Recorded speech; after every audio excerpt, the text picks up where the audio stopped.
Welcome to Tenor Tech, where I solve the problems you didn't even know you had. You start by opening Garageband and creating a new audio project.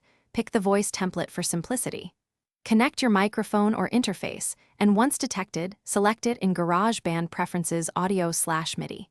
You must set the sample rate and buffer size now so recordings won't glitch. Choose 44. 1 kHz and the lowest buffer that stays stable.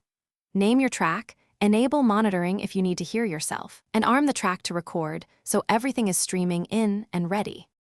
Now you record with intent. Set a comfortable input gain so peaks sit near -6 to -3 dB to avoid clipping, and turn on the metronome with a count-in so timing stays consistent.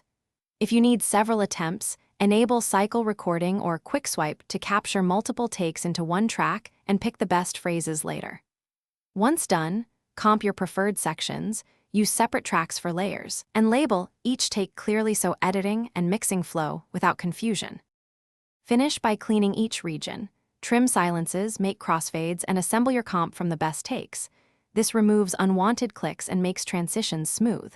Then mix with EQ to carve space, gentle compression to control dynamics, and a touch of reverb to add space. Start from built-in presets and tweak.